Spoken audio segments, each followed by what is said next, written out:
GCAM Télévision pour partager la République démocratique du Congo. Nazali na esengo babino ebélé à travers le monde entier, ebélé à travers la République démocratique du Congo. Na confiance au bopé sakabiso pour partager na biso basango ya ekolo Congo. Bienvenue sur GCAM Télévision, bienvenue dans l'actualité. Votre analyste préféré, votre communicateur Ndenge Bobenga Kaye Samba Olonga Tombeli Bino Boye Malam Nakatia. Émission Oyo Auto partage Kanabino ba information, ba révélation, ba analyse, pourquoi pas ba opinion na biso sur ba différents sujets et actualités Nakatia République démocratique du Congo. C'est vrai, je vous ai manqué depuis un tout petit peu de temps, c'est pour des raisons des obsèques. Maintenant là, je suis concentré pour partager avec vous l'actualité. Ce que vous avez déjà en direct pour partager nabiso actualité, en tout cas, partagez déjà les lives de cette émission et surtout, n'hésitez pas de nous laisser un commentaire depuis Wapio Zali Kolanda Biso, na République démocratique du Congo. Depuis Wapi Ozali Koluka Assurance à travers le monde. En tout cas, partagez les lives de l'émission. Partagez, je suis en direct. Nabo Sanakate, chaque fois que nous présentons l'émission Oyo, pour rappeler, Naba commun des mortels, que la justice de Dieu existe. Mabe to malamu to salaka, ezalaka nalitomba tope li futi na yango. Ceux qui ont kanisa que bato bazomona yote na mabe oza ko sala topé ozo kanisa que ozali tout puissant, chacun finit par récolter ce qu'il a semé. Donc oyo loni yango kolokota peut-être en grande quantité tolona moke na façon toza kolone la tokobuka toujours par rapport ya molona na biso. Nazali concentré à waliboso na bino pona ko lobela bino actualité oyo ezali ko pesa mitu pasi na bato ebele. En tout cas ba congolais belé ba se désolidariser na actualité congolaise, ba mususu bazali très déçus. Il y a tournure oyo ba événement ezali kozwa na République démocratique du Congo, entre incertitude il y a lendemain, entre ba déception, vous avez beaucoup de sentiments autoyébité. Samba Olonga va vous éclairer aujourd'hui à travers des informations, des analyses que nous allons partager avec vous. Tout d'abord, nous allons parler de cette victoire. Il y a Félix Tshisekedi, mais retenez beaucoup ce qui va se passer dans cette émission. Nous allons parler de ce que Félix Tshisekedi a gagné. Pourquoi Makambo Ezali Kosalema, la finalité c'est que le Congo va gagner et que Félix Tshisekedi a jeté de bonnes bases pour détruire. Il ne peut plus faire un faux pas. Est-ce que Paul Kagame a en avance jusqu'à tel point qu'il est capable aujourd'hui de déstabiliser Kinshasa et permettre à ceux qui se disent opposants d'installer le régime Yassika? C'est-à-dire après Tshisekedi, vous avez besoin d'assurance. Nous allons analyser là-dessus pour nous couper ça pendant des détails importants. Jusqu'où va aller la folie de Kagame? Quel rapport entre la nouvelle administration il y a Trump na Félix Tshisekedi? J'en parle tout de suite dans le cadre de cette émission. Toyeba assurance il y a Félix Tshisekedi ezali basé na nini? Est-ce que ça peut ekosimba to ekosimbate? Eza makambo ebele boza komituna. Est-ce que Tshisekedi penda akokoka ko tenir pouvoir oyo ekeite? Mituna eza ebele en catimini bianoisa en public pour moutonio soit profiter nango tokolobelango na kanisi na émission oyo. Entre les choix de l'escalade régionale et le départ de Paul Kagame, les Occidentaux semblent avoir choisi. Na kolobelango na kati émission bomona ke liboma o ezui Kagame eza fondé na nini. Nous allons parler de cette escalade régionale qui semble déjà être évitée par Bakolo Guerrero. Tokolobelango. Tokolobe l'opposition à la République démocratique du Congo.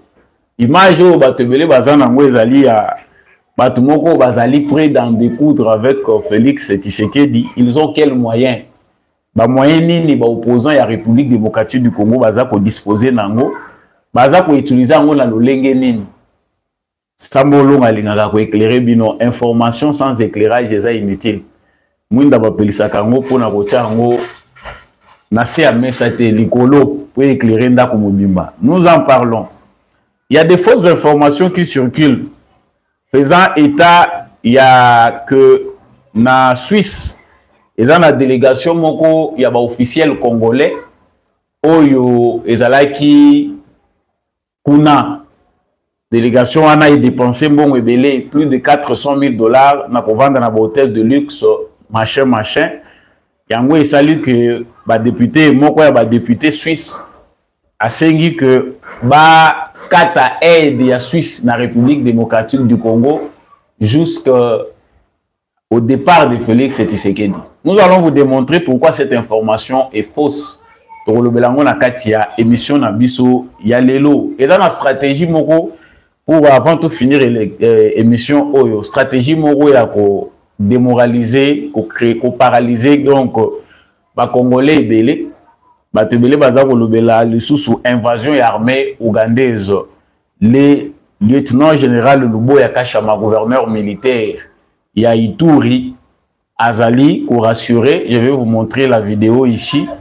Oyo abengisi chef commandant l'armée ougandaise oyo ezali sur le sol congolais pour voir que avant tout la information et belé to panzango il faut to vérifier kana nous ba fait. Nous allons aussi en parler dans cette émission. Je vais parler de l'actualité dans la ville de Kinshasa où ezali na danger moko et insécurité ezali ko se présenter de plus en plus.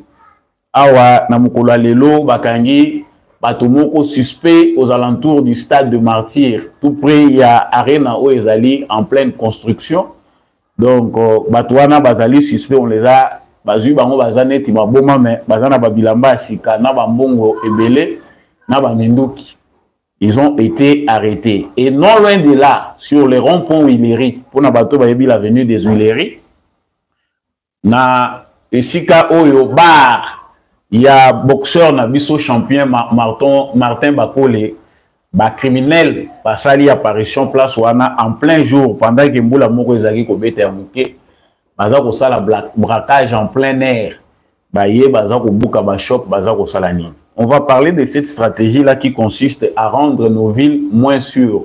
Banani bazali derrière biloko wana samba olonga a ko éclairer ba lanterne na bino. Voilà tout pour l'actualité que je vais aborder avec vous dans le cadre de l'émission Oyo. Merci encore une fois de plus à tous ceux qui rejoignent cette plateforme des éclairés que j'appelle l'émission des mots congolais.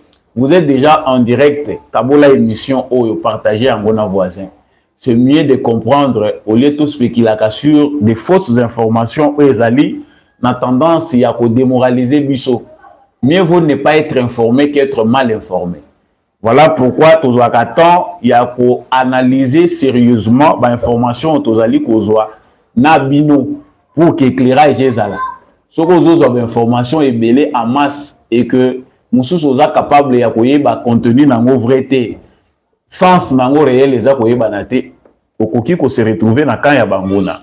Donc si vous êtes déjà en direct, partagez les lives, likez, abonnez-vous si vous n'êtes pas abonné à notre chaîne, manifestez votre soutien aux forces armées de la République démocratique du Congo, bah vrai vaillant, bah vrai wazalendo, bah oyo basala ba vidéo te pour na ko décourager rabat, oyo baza payer na service à renseignement pour na ko publier ba vidéo moko ezali commandé pour na ko démoraliser population congolaise. Je parle de vrais patriotes qui sont dans l'armée. Peu importe les circonstances, Bazali ko continuer, ko sécuriser mboka Bazali ko continuer, ko respecter pe ko honorer serment na bango. Nazongi sikawa n'actualité, tout en m'assurant que vous allez partager en masse parce que bande ko belé bayaka ko kota en retard, o bandi ko tuna mituna na makambo bandinga déjà basi bayokaki. Félix Tshisekedi. Pourquoi? Vous allez me permettre parce que ça a pris un bon moment. Ça fait 2 ou 3 jours que tout le monde a été dans l'actualité. C'était pour des raisons, des obstacles. Notre maman a perdu Kibiso et apôtre Gérard Kabea. Là, le coup a tout enterré. Je pense que ma camarade Zozo a dengue zalaka. Félix Tshisekedi vient aujourd'hui de mettre le monde entier dos au mur. Les circonstances sur terrain, les alliés coupés sabiso, peut-être au tchabiso d'incompréhension, au tikabiso perplexe, Goma et Kweyaki, Bukavu et Kwey, Balobi va se retirer, après va y aller sous. Qu'est-ce qui se passe réellement? Ici, j'explique que Félix Tshisekedi vient de remporter la victoire face à la mafia occidentale. Là, on a la mafia occidentale, on a le bateau et Memi Kagame na pouvoir. Au niveau diplomatique, bataille, il y a Tshisekedi na Kagame c'est Silaki. Parce qu'il n'y a aucun diplomate, aucun pays sérieux, vu Ndenge Tshisekedi amemeli Kagame, mboka we eza sérieux na moment où na monde, où ekoki ko afficher soutien na bango na régime criminel ya Kagame ezati. C'est-à-dire même soki na mutema na bango batikali bazali ko continuer kolinga ko soutenir Kagame, ils ne peuvent pas l'afficher. Et là je vais descendre pour le Belaka et à France. Félix Tshisekedi na ba makambo euti koleka na Goma pe na Bukavu. Il est piégé comme d'habitude pour que biso Congo oyo mukili mobimba eini to commettre ba erreur grave oyo déjà eza ko peser na balance ya Kagame. Et même lui Kagame oyo aza ko poser ba derniers actes na ye. Ba dernier acte. Ayebi qu'il est en train de jouer la carte de sa survie. C'est dans ces plateaux, nous avons parlé récemment, il y a un message, il y a Paul Kagame, comment lui-même avoue que ce que Zali lutte, il y a existence. En tout cas, à Koki ko s'empêcher te ko simba mandoki. À Koki ko s'empêcher te, il va faire face aux sanctions. Nous l'avons démontré que lui, de son côté, à ça, yebi qui a zané l'eau pour le mindele te. Basi ba exposé ye, basi ba bimisi lokola yende kolo mabenyo sur za salema. Et il sait que les enjeux, c'est que c'est lui qui quitte le pouvoir ou c'est lui qui aussi a les moyens qui permet à ce que Félix Tshisekedi quitte le pouvoir. D'abord, na niveau d'affrontement, il y a Kagame président, il y a Rwanda, na Félix Tshisekedi président, il y a Congo. Ces deux individus, moi pas yebi que moi il faut le pouvoir, ou pas yebi que yepe faut le pour ngana na kimia, na se sentir en sécurité. Kagame de son côté, ceux qui bolandi malam, to perdre Goma, to perdre Bukavu na momani. Chaque rendez-vous important dont Félix Tshisekedi veut prendre part. Là, il m'a éclairé Bino sur les rendez-vous en Allemagne. Donc Kagame assez à préparer ce qui a moni rendez-vous Tshisekedi azokende. Akokende kokutana na batu oyo sur le plan diplomatique eza ko nuire na Rwanda. Kagame sur terrain, son rapport de force c'est de gagner une localité ou gagner une ville. Je pense que mon observation va te mêler peu boza capable ya komona. Tshisekedi a perdu des localités, deux villes. Lorsqu'il est sorti pour répondre à une invitation à Zali Kokende, Oyo Kagame yebi que na kati kuna makambo bako solola, c'est moi qui suis perdant. Donc les rapports de force entre Félix et Tshisekedi na Kagame ezako se jouer ndenge wana au niveau international. Félix Tshisekedi a déjà remporté la victoire parce que Bamata, Bakita, les détails que nous allons donner bientôt là, ils ont dit que ce sont eux, Bakolo Mutuna Bango Kagame, Bazali déjà dos au mur, face aux valeurs, face aux principes, Yako Kanga Mutuna Bango, parce qu'il a commis incontrôlable. Le rôle de Tshisekedi dans ça, en tant qu'homme de principe, quelqu'un qui est attaché au droit, quand vous verrez que c'est deux natures différentes. Vous verrez que Félix Tshisekedi a les moyens, avait tous les moyens et la possibilité. Tant que Kagame a bombardé les réfugiés, l'armée congolaise a aussi la possibilité de bombarder qu'à partir il y a Sud Kivu, toi, Nord Kivu, pendant que cette situation-là allait, au bombarder la population rwandaise, au salaire de même élus. Mais la logique, les amis balés, face à un criminel qui est arrivé au pouvoir par le sang, par des coups d'État, il a massacré, il fait même massacrer les gens de sa communauté ou de sa tribu. L'autre n'a pas l'expérience des armes, mais c'est un homme de droit et de principes. Combat où Ememi Tshisekedi n'a pouvoir, et ça combat à non-violence. Tata Naye a bondi pendant plus de 37 ans de combat, non-violence. Accession à Félix Tshisekedi n'a pouvoir et salami dans contexte non démocratique, n'a respect à bas principe, il y a droit, paix à dignité à Bomoto. C'est là même qu'on dit à bateau bazako s'aventurier. Il faut pas le raison ni à la Tshisekedi n'a pouvoir. Au nom des principes, est-ce qu'il y a un moyen, est-ce qu'il y a une faute ou le loi pour permettre que aventure nyon so bazako sala wana ba arriver à la Tshisekedi n'a pouvoir. C'est là où peut-être nous nègres tout yebite ndenge nini ba yibaka. Même mindele ba yebi ndenge nini ya koyiba derrière ba principe na ba valeur. Il se cache derrière des principes et des valeurs. Ndenge nini to koyi kozwela mutu. Oyo aza légalement établi, légitimement élu. Aouti ko bima na élection moko oyo ezali aza populaire, il a remporté les élections, le monde n'a pas contredit sauf ba opposant ya nzala. Na ba sango ba yebaki ko loba vérité. Dans un contexte comme celui-là, bomoni mindela mo baza bazo ba po kaka ba renverser kaka régime wana bongo sans que ba s'attendre na ba conséquences. Félix Tshisekedi a une procédure et une méthode qui fait que dans le moment où il y a Congolais pour la majorité, tous a le rôle à lâche. Ah, pourquoi il hésite? Pour la minute, biso peto beta na Rwanda, batuba kufa so bazo kufa tokota na kokota.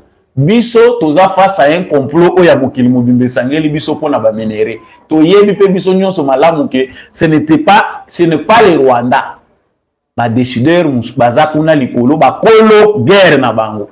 Une fois que biso toza ko adopter même attitude criminelle ya Kagame, tout métier à pied d'égalité, na principe ya droit, to longwe raison na biso et longwe, c'est que batie biso à pied d'égalité, les Rwandais n'agressent pas, le Congo tue aussi au Rwanda. Partagez les lives s'il vous plaît, ceux qui bosa en direct, veuillez partager, bandeko bosa en direct et surtout n'oubliez pas de liker. Donc, on a un bango, le principe, c'est le bombardement des camps de réfugiés. Vous verrez que même Félix Tshisekedi dans la conférence soit Kendaki en Allemagne, ici quand il a invité à place Makamomine et Salami, il s'est basé sur le principe. Il ne se plaint pas à Tchébatou devant un défi. Contredisez-moi, est-ce qu'il est possible de négocier avec les terroristes? Bateau baza ko bombarder bakanya ba réfugiés. Mindele biso to yebi bango malamu te pour certains. Face aux principes et aux valeurs, lorsqu'ils sont mis en danger, ils vont finir par le faire. Le combat, c'est un combat de principes, de valeurs, de droits. Bako lingate, bako salabuité, mais au finish, le monde entier finit par s'accorder. Ce n'est pas une histoire nouvelle na mokili. Ils ont dengue wana dengue tambole la kaka. Au fil du temps, l'esprit finit toujours par prendre le dessus sur les sabres. Quand Kagame voit que Félix Tshisekedi na bataille wana nazo kokaiti, ils ont fait kanda. Il doit se comporter en fou, il doit utiliser les moyens où il a à disposition. Les moyens propres à Kagame, c'est que lui, ce qu'il maîtrise, c'est l'art de tuer. Moi, je tue comme je veux pour me faire respecter. Pour Basimbangate, je dois encore pousser avantage ma rage. Or, les a piège tendu dans Félix Tshisekedi. Les gens se demandent pourquoi l'armée congolaise s'est retirée. L'armée congolaise avait tous les moyens, même si la population fait koufa, mais l'armée congolaise pouvait engager la bataille. Oh, trahison, non. Bino, boza koloba, négociation, boza koloba boy. Regardez maintenant ce qui se passe. L'armée rwandaise fait son entrée. Après si bango boulevard, mukili mobimeza kotala, botala ndenge sikoyo, makaboeza kolega kuna. Nous n'allons pas nous laisser faire. Tshisekedi utilise la raison, les droits. Kagame utilise sa culture pour la survie. Eza ndenge bango bakoleli na baka ya ba rébellion place bazala qui pour préparer bango na ndenge bazu pouvoir. Lorsqu'ils se sentent menacés, ils ne sont pas loin des armes. C'est différent de quelqu'un de civilisé. Oh, batangisi bik na papier, balakisi respect ya bomoto. Ba pesiye ba erreur ya suka we ko sala ke mundele même o ya suka atikala ki pour soutenir. Tala ndenge basimbisi Macron touche. Macron a mis face polele na face ya monde que c'est lui le commanditaire de Kagame et de M23. Base à suka ya arrière et tikala ki ya Kagame zaye. C'est lui qui est resté en train d'entêter Kagame. Pour avoir les dessus, il vient ici à Zagoye Bisabiso, voilà, et j'ai appelé Tshisekedi, nous avons trouvé un compromis. Il ne parle pas de l'Est de la RDC qui est envahi par l'armée rwandaise. Non, les retraits des militaires de Bukavu. C'était ridicule. Il était en retard. Comme d'habitude, les Français ont toujours été en retard par rapport aux Américains. L'administration Trump les a déjà saisi un dossier. Bazan avance par rapport à Macron, eux, déjà na pouvoir. Ayebi Batenana baboutissant. Ils préfèrent bien garder les crimes, continuer à parler vaguement, sans acte. Nous condamnons, nous appelons au respect de l'intégrité territoriale de la République démocratique du Congo. L'Américain Donald Trump a dit envoyé naïe. Kende Koutanana Tshisekedi. Makamba solo l'imisoto yebite.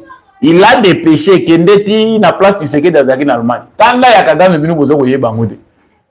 osez me toucher, vous verrez maintenant ce que je vais faire. Basi Basuki. Les Occidentaux ont le choix entre l'embrasement de l'Afrique centrale, le choix entre l'escalade régionale. Pour ceux qui déjà le guerre et le Mweka Congo, et comme que Congo a attaqué officiellement Burundi à Koti, Tanzanie, Zambie, Ouganda, Angola pe à Koti Kate, et Kokende, région Mobimba. Le président de l'Afrique au Baza pour apporter soutien à Tshisekedi, il faut s'afficher. Mais une fois la vraie guerre, que ce sont des puissances qui vont s'affronter. Bango moko pe mindele basi ba monike guerre ko mundama ya Congo te et ko zala biso na biso to ko betana. Le choix est clair entre l'escalade régionale et retirer les pions gênants. Les pions gênants, c'est Kagame. Après lui, ça sera Museveni. Les Américains ont déjà tendance à avoir compris. Tala bazo ke ndeko c'est la Tshisekedi makambo pas ba américain ba lobi que a sali ba contrat azu minéré nyonso apesi ba chinois. C'est ce que l'envoyé de Trump dit na Félix Tshisekedi. Vous avez accepté de tourner les doigts à l'Amérique. Ba intérêt na biso eza respecté te ba esi biso dossier otokuti na mesa ezali que yo pesi ba intérêt nyonso na ba chinois. Tu n'es plus disposé ya ko collaborer na ba américain. Tshisekedi da lobi mais c'est faux. Ngai naza disposé à collaborer avec les Américains, na les Américains portent mon colonel. J'ai trouvé la Chine au Congo. Kabila, les Américains, qui peut na pouvoir. Je l'ai trouvé, Kabila. C'est lui qui a amené les Chinois. Les contextes sur le terrain fait bino moko botala makambo za koleka sur le terrain. Tozaki na makambo na carte na bino. Voilà ce que j'avais établi comme programme na ba américain. Nous avons donné l'espoir au peuple que l'Amérique va nous accompagner dans le développement, dans la sécurité. Tala makambo. Tshisekedi a bandu kozongisi la bango rappel. Il y a tout ce que l'Amérique a promis pour le Congo, pour la stabilité. Pour sécuriser peu d'intérêt na bango mais basalite. C'est une victoire de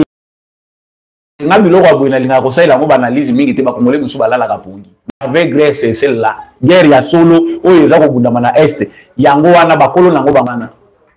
Tant que nous avons moindre importance na bananga au Senko au Balobi Boye.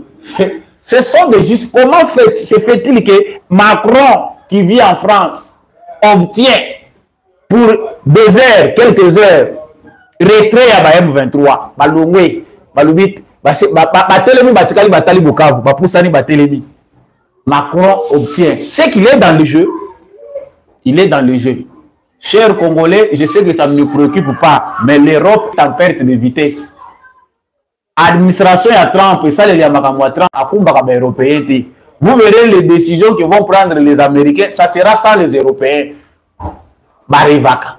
Suka suka Amérique a imposé la veto na ye décision Amérique yango ba koma ko diembela po balanda na sima.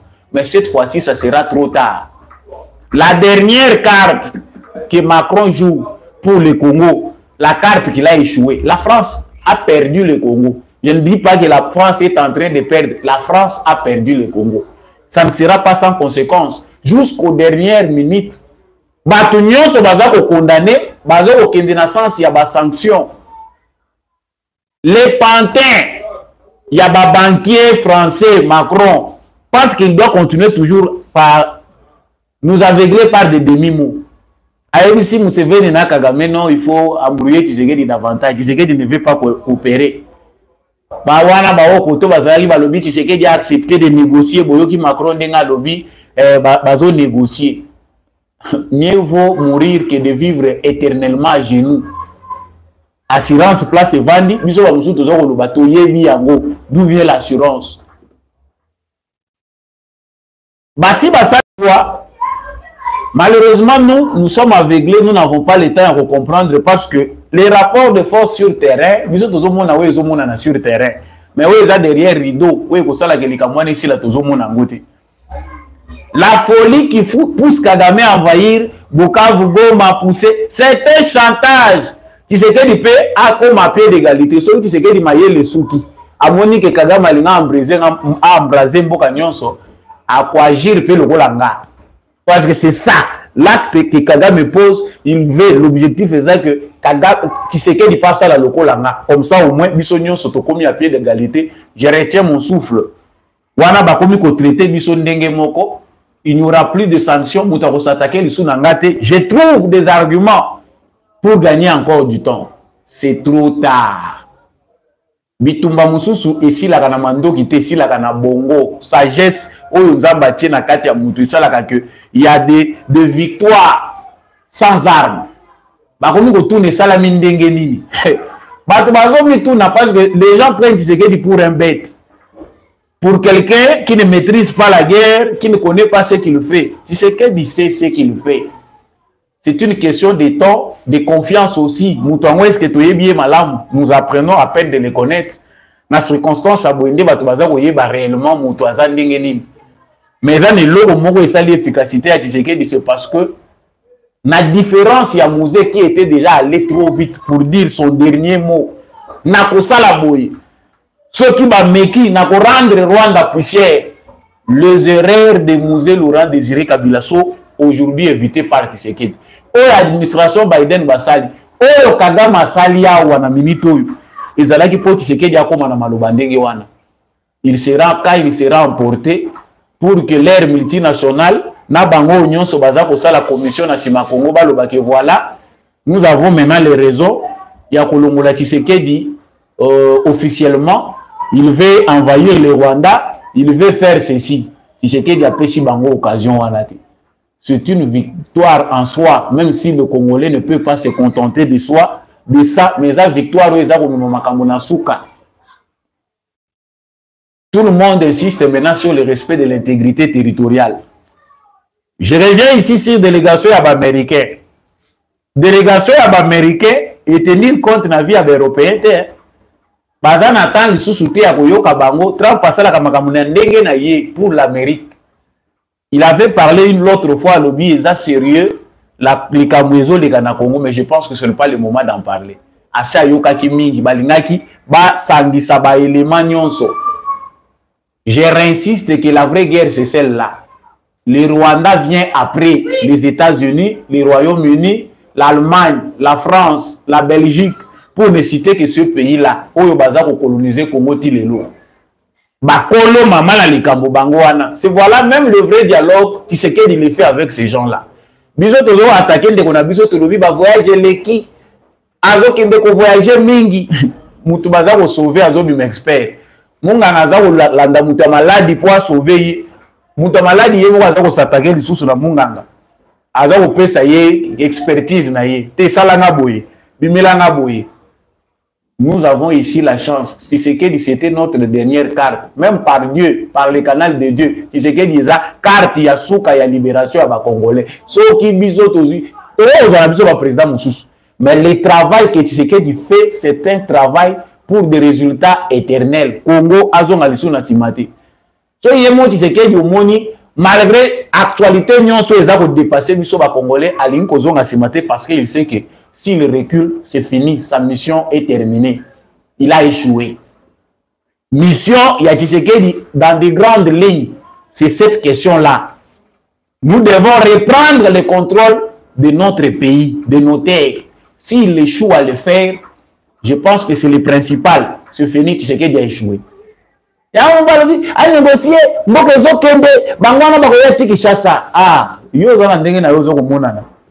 que dans le moment il y a une opposition qui est en train de se baser sur ça. Opposant moko médiocre, tout le papier, et ça va des petits bandits de chemin qui ont aussi trouvé cop. Bakatumbi, Bakabila, ce sont des petits bandits de chemin. Vous tolérez le langage, pourquoi je dis ça? Les petits bandits à chemin, ceux qui ont cop, moko bato bazo ravagé, c'est ainsi qu'il y a un cycle, un système qui s'est construit. Des Congolais qui ont compris qu'il y a un Congo, ils ont un espoir. Beaucoup vont exploiter quand ils ont colonisé sur Goya. Bango peut continuer à jouer à Occident, va créer peu bakopo ya bango. Aza omibenga opposant, mais en réalité, aza pe petit muyibi na kati ya bagram muyibi. C'est ça les Katumbi et les Kabila. Allez bango pe bayokani na ndenge na bango balobi Tshisekedi est défaillant. Le rôle a intérêt na biso eza menacé. Et c'est lui qui là de la côté à Kagame pour te sa Kagame force comme ça Tshisekedi va quitter le pouvoir. C'est trop tard. Je ne minimise pas la situation, chers Congolais, c'est trop tard. Dans le moment lecture, tout ça, la situation, je le répète que c'est trop tard. Calcul où il y a Katumbi na Kabila. Pensez que s'appuyer sur Kagame pour chasser Tshisekedi Félix du pouvoir. Et ça tâche facile pour vous allez exécuter Bouye. C'est méconnaître combat ya Mutuana. Et vandi likolo ya nini. Combat ya Mutu ya Druana, combat ya barbare zandenge mokoti. Les gens de même balobaka, ceux qui se ressemblent s'assemblent. Ou ceux qui s'assemblent se ressemblent. Ba bandi de chemin. Ba oyo ba yebi culture ya babot na ba kalanchikov, ba yebi viol ya basi na ko envahir ba localité. Ba zandenge mokoti na batoyo, baza éduquer na principe ya ba droits humains. Kabila na Katumbi basango na minito bazo kokende koluka bango. Ba schéma eza différent, Tshisekedi aleki bango na mayele. Je ne fais pas l'éloge ya Tshisekedi, mais nous faisons une analyse de la situation. Tshisekedi aleki bango musika. Tshisekedi aza à 100 km bango bazana noa pour na kolanda Tshisekedi. Il ne voit pas là où Tshisekedi voit. C'est une procédure. Bon ben de la bino ndenge bozo kende, mais finalement vous allez me rejoindre. Mundele vous doit rejoindre Tshisekedi. Va piéger na ndenge nyonso, va finir par rejoindre Tshisekedi. Kaka yo bandit de chemin, de mtoye ba kosala nini. S'il vous plaît, chers Congolais, je ne suis pas en train de minimiser ce qui se passe à Bukavu en ce moment et ce qui se passe à Goma. Je parle des réalités qui feront que la guerre se termine pour une paix durable. Pour ceux qui te résoudre en Goma Belelo, la pression multiple va créer les bisous, va utiliser boy, va lobby kalamingi te va kota boy na bunya. Balobi awa, bazoya vers Kinshasa, des petits bandits de chemin, des journalistes de pacotis ramassés pour vous faire souffrir dans le cerveau. Yo peso ko zagi analyse au lobby et ko sale makalo ko la na 97. Allez-y lire leur lecture na bango. De gagne-pain. Pour ba mususu c'est un gagne-pain pour eux. Vous racontez des choses qui vont vous faire mal à la tête, vous montrez que le pays va mal, Tshisekedi va partir, le pays est instable. Ça fait partie de leur job, c'est pour ça qu'ils sont payés. C'est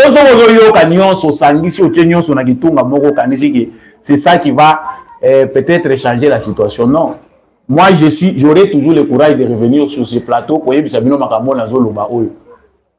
Ne suivez pas des bandits de chemin. Ils ont leur carte. Mais la vraie carte, la réelle, c'est celle de l'existence du Congo en tant qu'État. Cette carte-là est menée par Félix Tshisekedi pour notre indépendance. Pour que intérêt na biso désormais via biso, pas via des pays tiers qui vont nous exploiter avec bateau toza komona wana.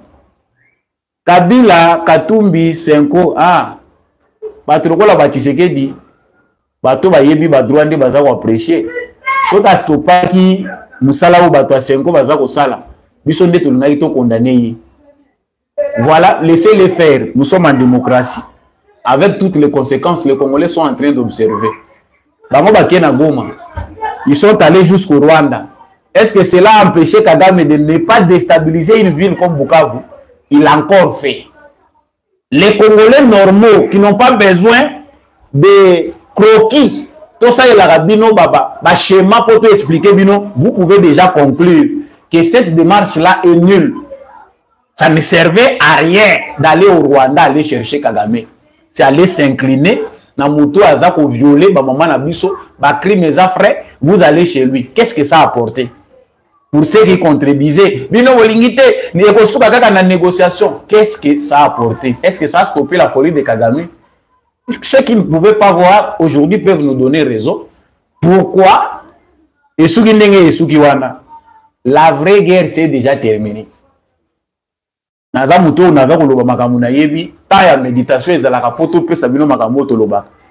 guerre est déjà terminée. La guerre retourne d'où elle est venue. Bakolo bitumba, bazako beta na dama kofi bango na bango. Europe, Amérique, Allemagne. Tala Tshisekedi ndenga tutishi bango mitua. France atikali ki peleke se azolu kazela au côté la mais Allemagne a avancé. Allemagne a lobi nga na retirer de nanga na tiki Rwanda. Allemagne a lobi baken Europe kuna bango nyonso ba s'imposer ba lobi te. Eleki, comment on peut se cacher comme ça alors que les principes les a violés? Na Ukraine tozo sala ndenge musu na Congo tozo sala ndenge musu. France a bimindoki yemoko. Makambo naza honorer mémoire à papa Etienne Tshisekedi nous avait dit que à l'époque à lobi na moment ekoya batwana bakobeta na bango na bango. Vous verrez des divisions entre eux. Bakokoma ko se contredire. C'est notre temps d'indépendance. Au lieu que les Congolais se mobilisent pour toi arracher victoire na biso, to célébrer victoire na biso, to za ko arracher indépendance na biso. Par contre, c'est les Congolais qui se divisent sur base de petits individus, un petit groupe d'individus. Baza voyez la bino, bazui Tshisekedi baché au centre, balobi le problème c'est Tshisekedi. Allez biso pe na retour ceux qui ont dépassé dans l'événement. Tshisekedi a sans embêter. Nous tozana ka ba défaut na yete. Mais nous voyons les principales. Nous avons les principales. Est-ce que bateau ba le cas ou baza la fermeté à Tshisekedi? Baza na ba pa ya sagesse ou ko ko mena biso assurance ya futur loko la Tshisekedi. Non. Bako panzana nanu bakabwani bienti. Les Européens, peu importe ce qu'ils font, ils ont déjà perdu l'Afrique.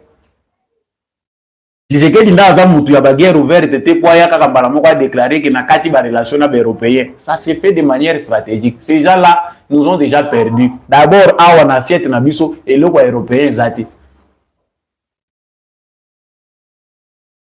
Il faut travailler ça na kati ya ba ministère pour que la philosophie ba Tshisekedi baza ko bundela bitumba.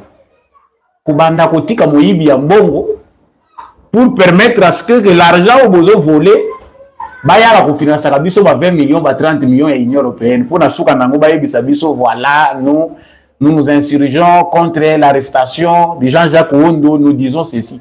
Pour m'entendu de yango eza ko sala ke baya ko zwa mbongo na ofele. Chers Congolais, batwana la guerre eza ko zonga côté utaki. Kagame aza ko yamba la mbangu boulevard. Omoni pe na Burundi azongi ya azongi pe pa na ya vandi. Bato bakanisi ke za capitulation hein. Le Burundi a capitulé bazongi na bango na mboka na bango. Congo aza sans force azongi. Non. La stratégie c'est le dernier mot de Tshisekedi boyebi yangote. Tout le monde a fait pour faire sortir na Tshisekedi eloko ya suka, mo ya suka.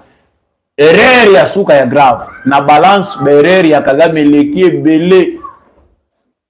Azobunda pour la survie na ye, asa ibisa kibino vérité. Il lutte pour sa survie.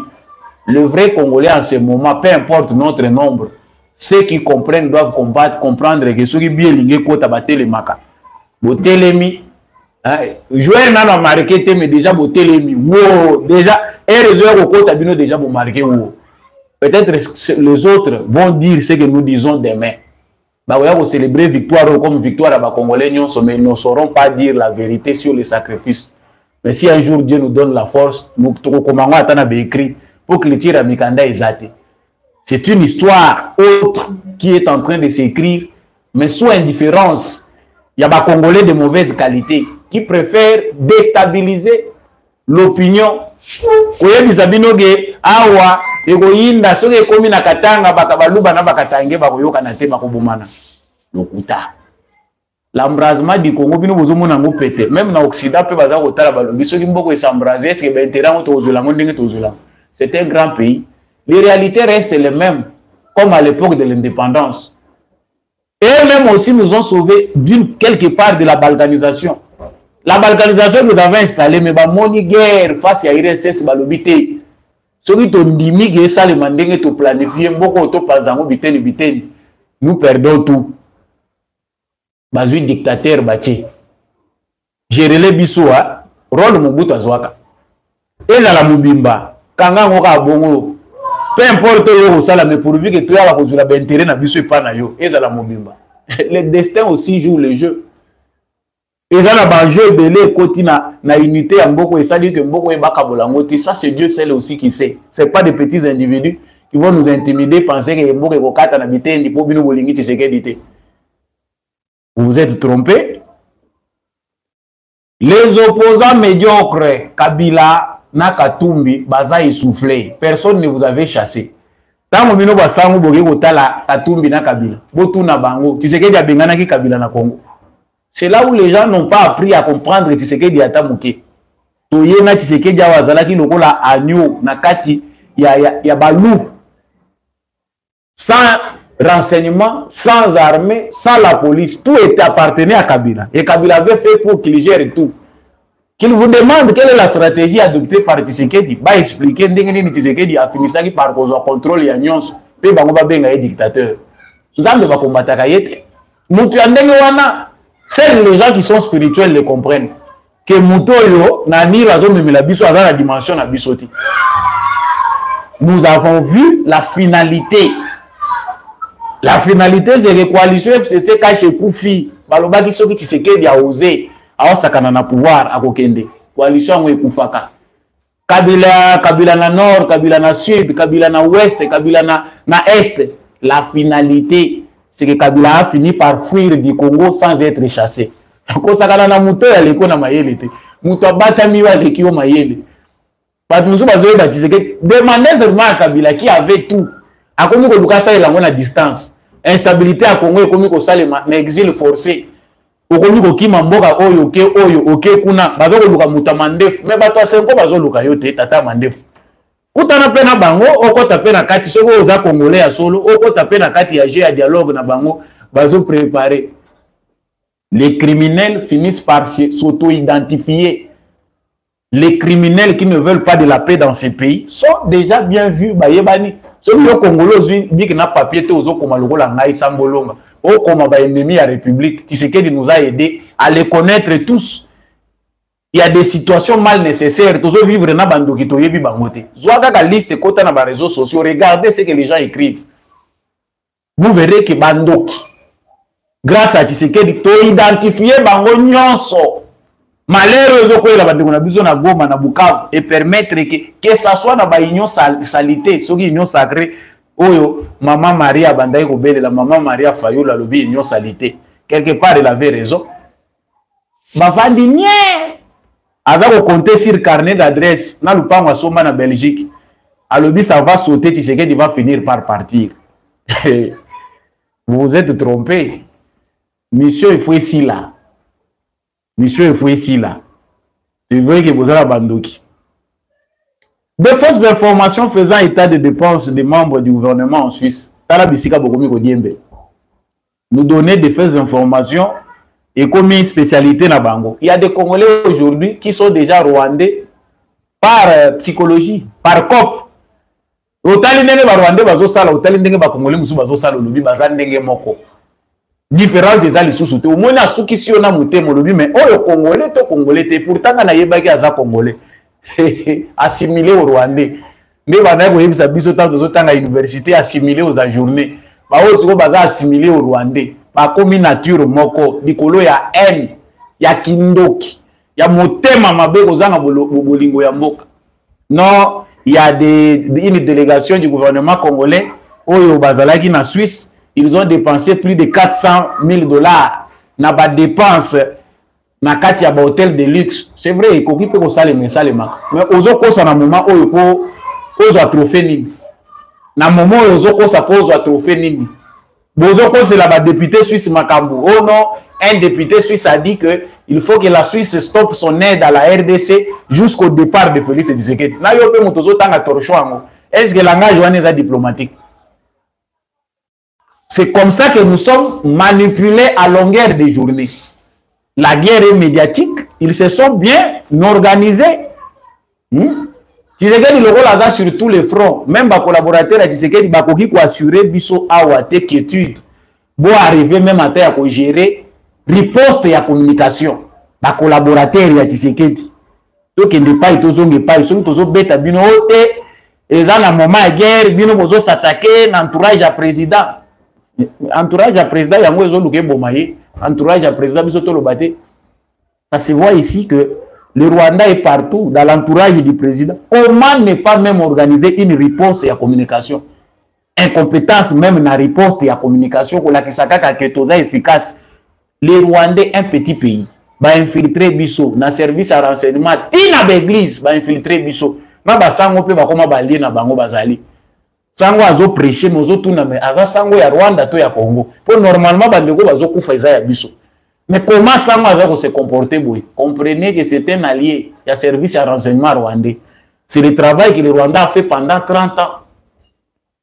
Et il faut que bimisa ke baza makasi. Soko tali ba pro occident nto balingi ko bimisa na misu na biso la ba congolais to mona ke toza vulnérable, toza makasi te to ko faire face te. To céder kaka sinon te mboke ko kende.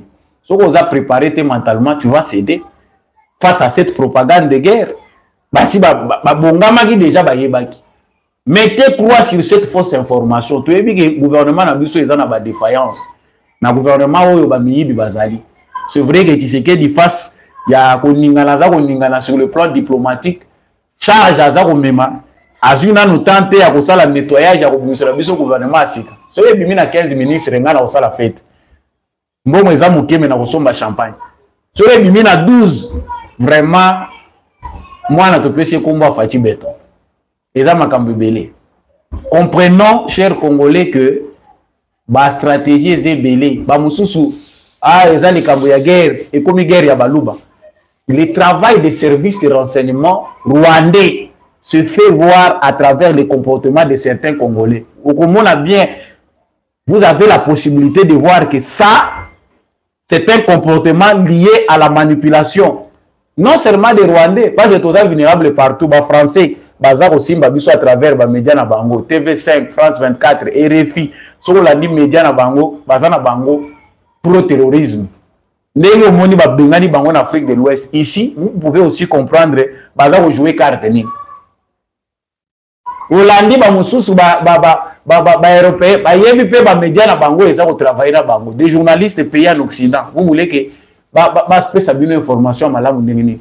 Quand un journaliste congolais communique pour l'intérêt des Congolais mais il est payé par les Français, trouvez l'erreur. Journaliste aza congolais mais baza ko futa pe baza ko presser d'information na ba français pour informer ba congolais.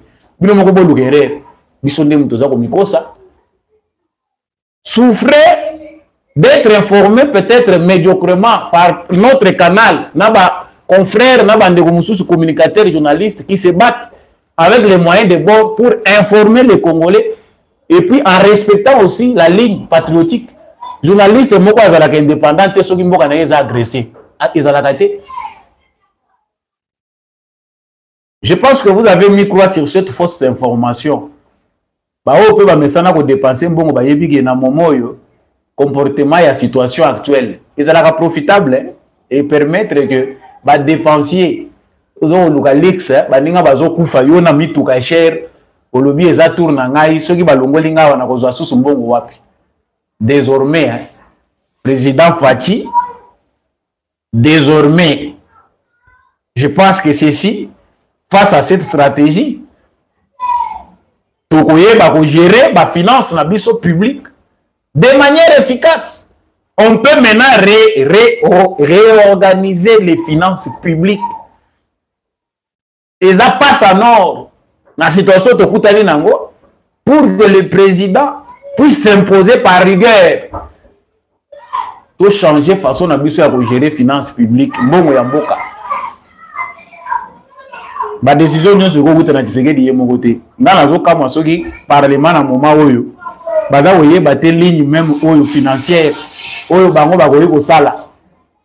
Qu'est-ce que le parlement peut dire na moment oyo? Les ennemis, vous pouvez les identifier. Pour ce temps, combien autres menacé bino. Mais bino moko bota le parlement congolais na moment. Regardez même les Sud-Africains, regardez les Congolais en ce moment, le parlement. Incapable même de nous faire sortir des solutions. Ils ont la kisake. Oye outi na ba représentant ya peuple.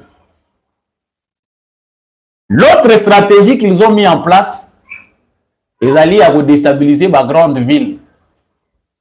Na la stratégie à fausse information, mais il y a aussi des crimes, des criminels. Oh, bah criminels ciblés.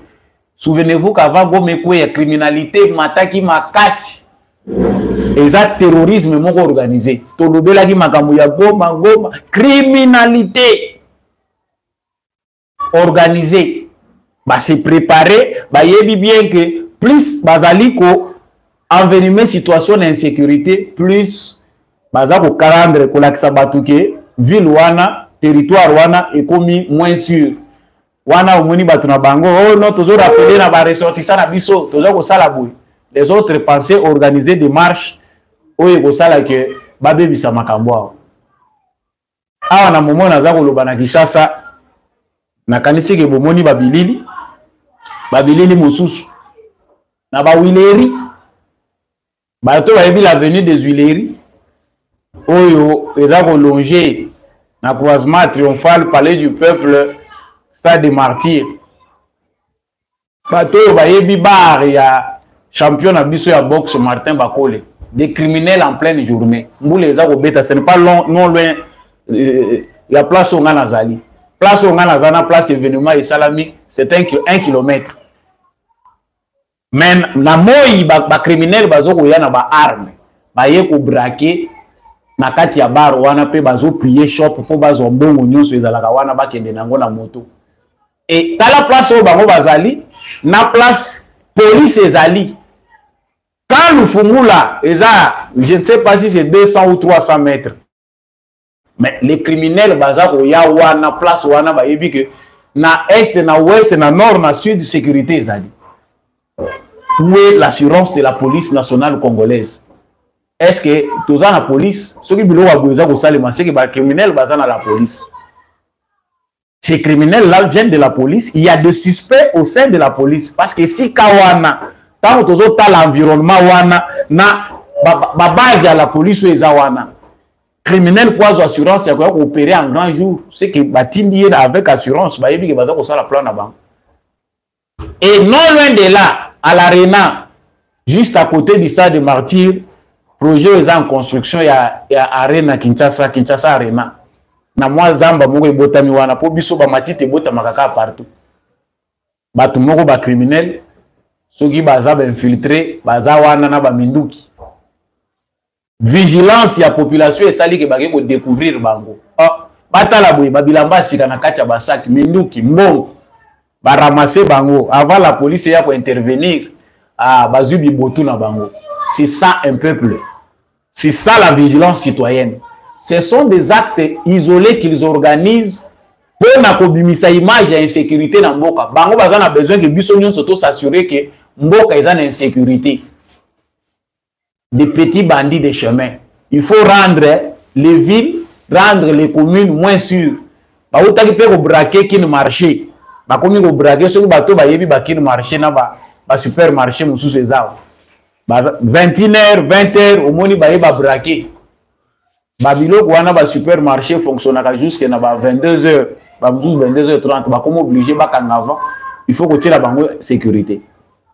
Cher président de la République, nous savons que vous êtes très surchargé, mais message to pesa kana yo pour confiance et vandika ke pa na yo. Monsieur le président de la République, sachez que police n'a biso eza sérieuxité. Il y a des infiltrés, l'argent circule là-bas. Pour pas créer vent et insécurité. Au sein de la police congolaise, n'a pas kotanga ba komo ko na zala na habitude wanati. Mais ba koyo kopo ba yebi, o baza ko linga pour entretenir climat et insécurité. Ezaka loko la préparation moko boye. Au début, bango bazo viser les Tshisekedi. Il faut rendre encore de plus en plus moins sûr. Vous avez compris. Avant de chuter, na lobaki likambo ya ba Ougandais. Ba Ougandais bakoti na ba Ougandais baza déjà na Bunia, balobi ba Ougandais pe baza ko attaquer, tous envahi partout. La vidéo que vous voyez là, que je suis en train de vous montrer, vous avez mon porte-parole, il y a gouverneur militaire na Ituri. Azaro Lakissa, commandant, il y a ba UPDF, ba militaire burundais. Bazana Katia Moutoukanaye, je pense que peut-être beaucoup comme on a malamouté. Les gouverneurs militaires y a Ituri à s'assurer que il faut abenga commandant ya ba UPDF. Tu sais que d'ailleurs ko gérer mutuna ndenge na ye. Ba tebele ba s'attendaki que tu sais que dia azala direct na ba Ougandais. Mais tu sais que dia a préféré aller na ba Ougandais jusqu'à Souka. Pour même bango ba Ougandais, Museveni s'attendait que tu sais que di asilika par rapport à la connivence. Connivence ya Museveni na Kagame. C'est dans le bité. Yo to kende no ka ndenge na zo gérer no wana. Officiellement, c'est connu que les militaires ougandais sont sur le sol congolais. Bakota officiellement. Et puis, il y a un rapport avec l'armée congolaise. C'est pour traquer les ADF. Les résultats, si l'armée ougandaise a un autre projet, déjà ils sont au Congo. En cas de Likambo, prudence et maire de sûreté. Bituma Musuba évita par sagesse. Bisoto Sotobele Lagi Kebabi Musabango. Ceux qui bazalaki sur le sol congolais, peut-être qu'ils pouvaient faire encore plus grave. Bisoto yebi qui baza officiellement sur le sol congolais. Acte bango va reposer les actes visibles, peu connus. Et le monde entier est en train de voir. C'est un cadre légal. Yango bana bazo balobi bakokoti à partir ya Bunia, balobi déjà basi bakoti na ba Ougandais na banini. Ne colportez pas des informations que vous ne maîtrisez pas. C'est ça aussi notre défaut congolais. Ozoko kabola oyebite finalité ezanini nga soki na yebi que information wana nazo maîtriser ngote na communiquer ngote bato obesana nanga boyebi que je parle des choses que je peux analyser, que je maîtrise. Na moni que nanu na comprendre ngote se mettre à côté ou dire que to yebite total. Mais biso ba congolais tozaka déjà ba nyonsologue malamu nyonso to yeba na loba kaka population tozoloba aux yeux vidéo yo na no comprendre ngote au kaboli voisin peut à kaboli. Ça c'est risqué sur le plan sécuritaire. Yango ozomona que toza très défaillant. Nazomona que après makamboyo ou bien pendant ce temps il faut civisme ya numérique ezala. Na éviter maman na biso ministre de l'éducation nationale, il faut intégrer le civisme du numérique. Maintenant, il y a les réseaux sociaux. La démocratie à l'ère des réseaux sociaux nécessite aussi une préparation. Il y a des citoyens. Pour préparer, vous verrez qu'en Occident, ils utilisent usage, service à renseignement dans la population. Il y a déjà des limites. Si on se prépare, on se porte on se comporte n'importe comment. On pense que ceux qui ont la liberté, on est obligé de même dans les réseaux sociaux faire tout ce qu'ils veulent.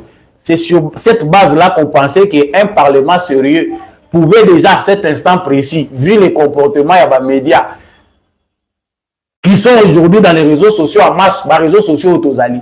On peut déjà tomber sur une nouvelle loi où l'élu du peuple va concevoir face à cette menace qui représente aujourd'hui le développement du journalisme.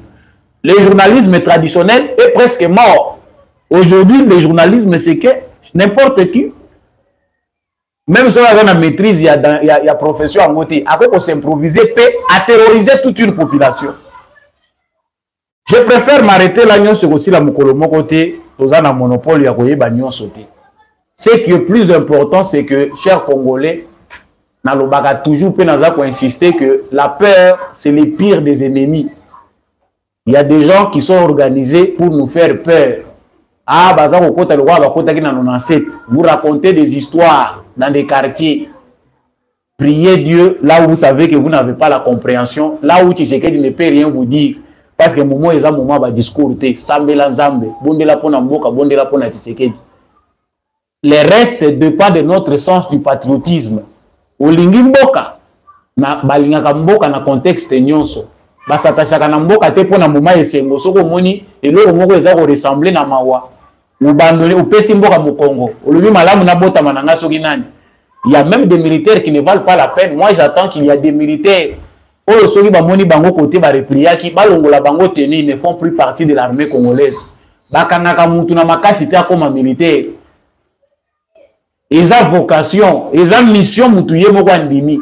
Tant yo dans la détresse, même si on veut comprendre ordre va pétioter, même si tu as été trahi, ce n'est pas la raison pour laquelle yo faut décourager tous les compatriotes du monde entier et du Congo.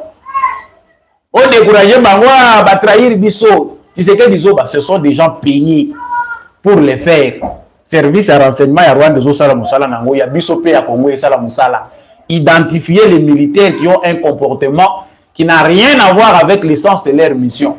Militaire à Koufaka, même dans les Kabouaye bité, mais parce qu'à ça, il m'a dit pona école. À se retrouver dans le champ de bataille, ordre Pesamaki, balobi replier. L'indiscipline est allée moko ya anti-valeur et armée. Vous verrez que certains de nos militaires, bali comme ça la expert. Non, c'est vrai trahison est allée. Mais tant ordre les a donné, il faut aussi savoir comment se comporter. Tala basenjo bazana ngambo kone pa Kagame. Moindre blague babomi on sala masekite. Émission na biso ekomi na souka. Félicitations à tous les wazalendo qui sont mobilisés. Félicitations aux militaires qui restent attachés na serment na bango. Félicitations à Congolais nyonso yo apesi mboka mu Congo te face à situation eza ko mona na lokola ya détresse. Félicitations na ba wazalendo pe ya presse. Félicitations na bino ba mususu bokangi motema. Malgré l'actualité, ils ont quitté côté, mais aux alliés attaché pour que Oyo Kayamboka, aux a encouragé. Félicitations à vous. La patrie vous sera reconnaissante. Nous allons raconter à nos fils et nos petits-fils que nous avons défendu pour tout ce que la bino Congo, tout ce que la bino Lelo. Émission Nabiso et Sili. Merci à l'équipe technique qui a accompagné qui a Ndekombi à chaque coup. Merci à l'apôtre Gérard Kabeachovo. Merci à l'homme de la vérité des urnes, Jean-Louis Timbalanga, Papa Boniface Mpunga. Papa Maurice Kikangala, Papa Michel Lumakaso, Maman Bilonda, Maman Lisette, Mongendou, Maman Rose Sirikari, Maman Anima Samba, Pe Bandeko Nyonso Bolandi Biso Mokili Mobimba. Partagez vidéo oyo, likez yango, tozala na bomoko pe na bolingo, nde Congo na biso ekokende liboso. Le Congo reste un et indivisible. Tokutani prochainement na émission Moussous.